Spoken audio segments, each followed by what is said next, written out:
Hello everyone, welcome to my another new blog. চলে আসলাম আপনাদের মাঝে নতুন ভিডিও নিয়ে।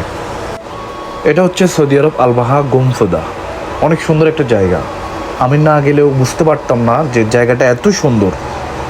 এখানে সবাই ঘোরার জন্য আসে, যে রিয়াদ, জেদ্দা, দামাম, আলবাহা, তারপরে যে আবহা, তায়েফ, সব জায়গাতে এখানে মানে ঘোরার জন্য আসে মানুষ। এটা পর্যটকের এলাকা। এখানে আপনার সেম এটা আপনার কক্সবাজারের মতো। এখানে সমুদ্রের ঢেউ মারবে, তারপর মানে এখানে আপনার মাছ ধরতে পারবেন।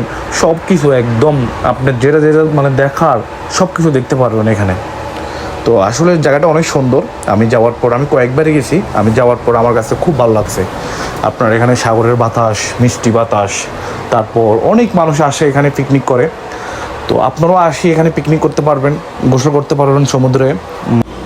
এই জায়গাটা দিনের থেকে রাত্রে অনেক সুন্দর, দেখতে অনেক সুন্দর লাগে। আপনি মানে আপনার কাছে মনে হবে যে আপনি ইউরোপে কোন এক দেশে আছেন। এখানে সবাই পিকনিক করতেছে, দেখেন সবাই আসে এখানে বসে আছে, আপনি দেখেন, আপনারা একটু ফলো করেন।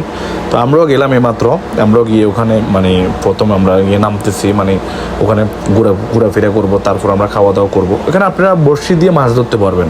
ওখানে আপনারা দেখেন সমুদ্রের ঢেউ, আসলে মানে অন্যরকম ফিল পাবেন। যারা যান নাই, একবার হলেও গুমফুদা শহর থেকে ঘুরে আসবেন, সমুদ্রে গিয়ে গোসল করে আসবেন, দেখবেন অন্যরকম একটা ফিল পাবেন।